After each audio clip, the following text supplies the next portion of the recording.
She first aligned her foot with the shoe, then sliced off the excess length with a knife, marking it carefully, and pressed the blade tightly against the marked line, finally chopping off her toes. Because by doing so, she could squeeze her foot into that shoe, compete with her stepsisters for the chance to marry the prince and become the princess every girl envied. But she mistakenly chopped off the toes of her right foot instead of her left, and when her mother discovered this, she helped her cut off the left foot as well. However, in order to win the prince's heart, the girl did not stop at this extreme measure. From such beginnings, she went on to undergo countless cosmetic surgeries, transforming herself into extreme beauty at the cost of self-mutilation that bordered on madness. The girl thought this would allow her to capture the prince's heart, only to realize in the end that she had become the clown of her own story. The story begins with the girl, Elvira, along with her mother, Rebecca, and her sister, arriving by carriage at a nobleman's estate because the elderly noble had lost his wife and was seeking a companion. During the conversation, the two exchanged flirtatious glances, confirming they had met the right person, and they held their wedding on the very same day. But at the celebratory dinner that night, the old man, though aged, still had a playful heart, tossing cake at Elvira's face,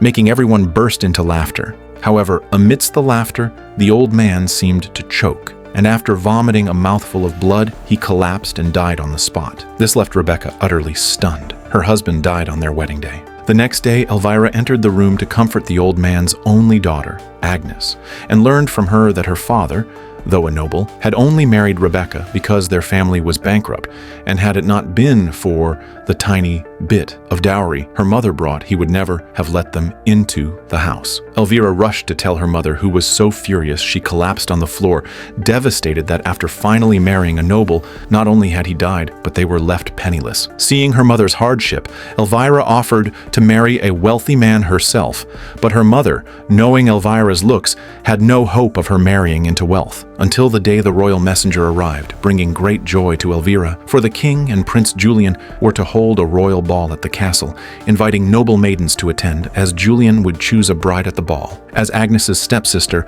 Elvira was now technically a noble herself, and received an invitation, which made her so excited she could hardly contain herself, immediately fantasizing about how romantic life with Julian would be.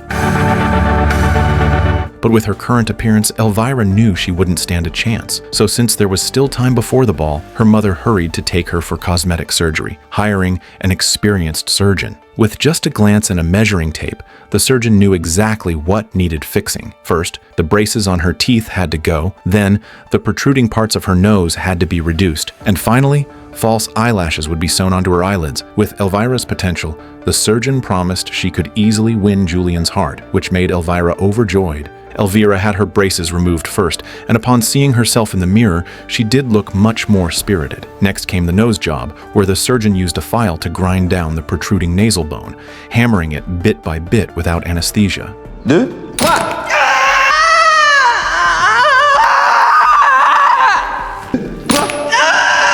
Post-surgery, Elvira had to wear a nose cast until fully healed. At the ball, the girls would perform a dance together, and to make sure Elvira stood out, her mother even bribed the dance teacher to place her in the center spot. The teacher was reluctant but couldn't resist the generous bribe. Elvira had always been fond of late-night snacks, which made her quite overweight, so to keep eating without gaining weight, she secretly swallowed tapeworm eggs in the woods, letting the parasites absorb the nutrients while she feasted, completely unaware of the terrible side effects. After swallowing the eggs, she heard male voices nearby and went to check. It turned out to be Julian and his friends hunting in the woods. Seeing her dream man, Elvira got so excited she almost tripped, and the noise drew the group's attention. This was her first eye contact with Julian, but he coldly asked where this ugly duckling came from, and his friends mocked her as well, leaving Elvira humiliated and running away. Yet she still hid nearby, secretly admiring Julian and imagining romantic scenes of them together.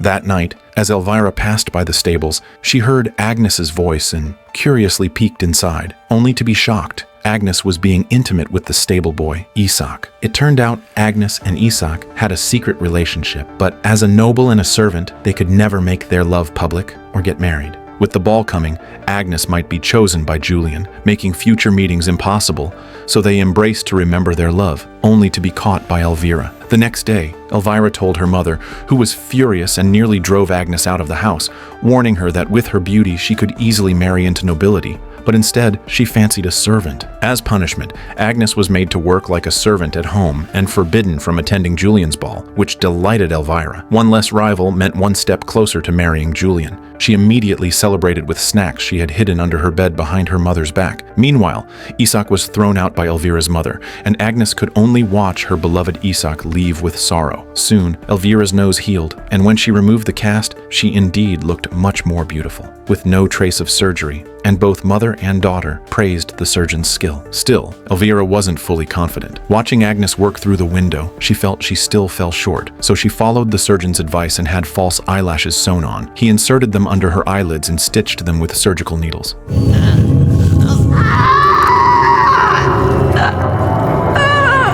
Elvira suffered through the night, unable to sleep from the pain, and at the same time, her stomach churned as the tapeworm had grown significantly from her excessive eating. Now she felt even hungrier than before and visited the kitchen more often at night. One night, Agnes heard noises and thought a thief had broken in, almost hacking Elvira with a cleaver. But upon seeing her sister recovering from surgery and struggling to find food, she fed Elvira herself. Soon after, Elvira, suffering from malnutrition due to the tapeworm, began losing her hair, terrifying her. But still, she refused to take the antidote before marrying into royalty, letting the tapeworm continue to absorb her nutrients. Finally, the day of the ball arrived, and to make sure Elvira stood out among the crowd, her mother spent a fortune hiring a tailor to design a custom gown. During the fitting, her mother noticed Elvira was almost bald, but thankfully the professional tailor quickly made her a custom wig.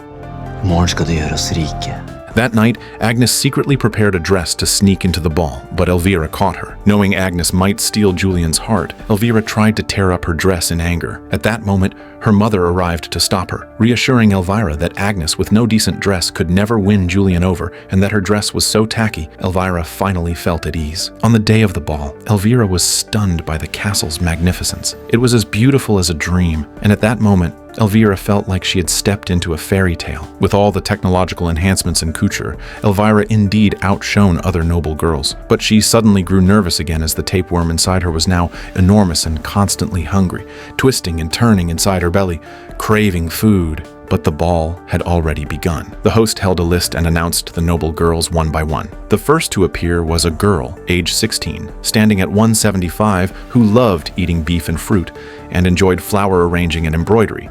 But Julian seemed unimpressed with this type, though his friends found her appealing. Soon, it was Elvira's turn to make her entrance, and to everyone's surprise, the moment she appeared, she stunned all the men present. Julian's friends couldn't even blink, and even Julian himself was captivated, none of them recognizing her as the ugly duckling they had once mocked in the woods. They then performed the dance they had been rehearsing for days inside the castle, and with Elvira standing in the center spot, she stood out even more. After the dance, they changed back into their gowns, preparing for Julian's bride selection ceremony. All the girls stood in a line, waiting for Julian to choose among them, a scene that made everyone envious. Julian, ever the gentleman, walked along the row of girls, observing carefully. Suddenly, he stopped in front of one girl, which made Elvira panic. Was it possible Julian wasn't impressed by all the technology she was using? Luckily, Julian then turned toward Elvira and walked straight over to her. It turned out Julian had been pretending all along. He had already chosen Elvira in his heart.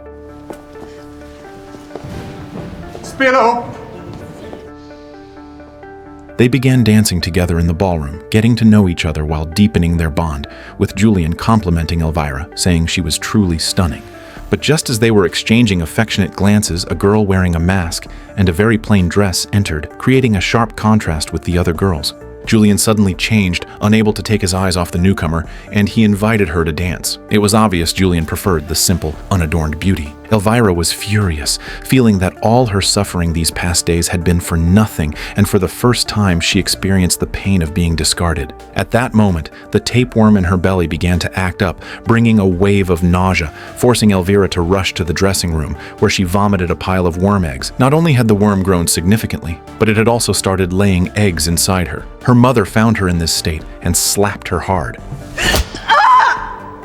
completely ignoring her physical suffering, only urging her to pull herself together and seize the night. After all, even if she couldn't have Julian, there were plenty of other nobles at the ball who would ensure she never went hungry. Many nobles wanted to get to know Elvira, but she had eyes only for Julian. She paid no real attention to the others, merely dancing with them out of politeness, while her gaze never left Julian and the mysterious girl. But as she kept staring, Elvira realized the mysterious girl was actually Agnes. Rage instantly consumed her. Agnes, caught in the act, was so frightened she fled, and since Julian had already fallen for Agnes, he chased after her, but he couldn't catch up and only managed to pick up a shoe she had left behind. Julian then publicly declared that he would find the owner of the shoe. Som kan få på sig den här skon. Henne kommer jag gifta mig med. Back home, Elvira confronted Agnes, threatening her to hand over the other shoe. She managed to snatch the shoe, but her foot was several sizes too large, making it impossible to wear. Determined to marry Julian at any cost, Elvira cut off her own foot, passing out from the pain. Her mother later discovered Elvira had cut the wrong foot and helped her cut the left foot as well. The next day, her mother summoned Julian, and Elvira dressed in a plain, modest dress to greet him. Julian gently lifted Elvira's foot and slid the shoe on. It fit perfectly. Sänd genast bud till slottet att jag funnit min älskade och att vi ska gifta oss när vi kommer fram. However, this was all just a dream Elvira had while unconscious.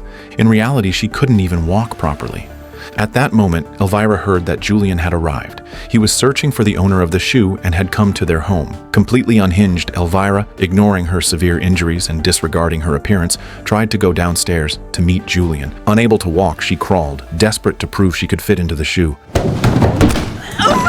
But she tumbled down the stairs, collapsing in pain, right in front of Agnes, who was about to go out and meet Julian herself. Seeing Elvira in such a pathetic state left Agnes speechless. Born naturally beautiful, Agnes could never understand Elvira's extreme actions. In the end, Agnes reluctantly married Julian, though her heart belonged only to Isak, while Julian finally got the girl he desired. Elvira, however, might never escape the shadows of this experience. She realized that winning someone through extreme means was only temporary. She decided to return to herself and took the antidote, forcing the worm to crawl out of her mouth bit by bit, with her sister helping to pull it out.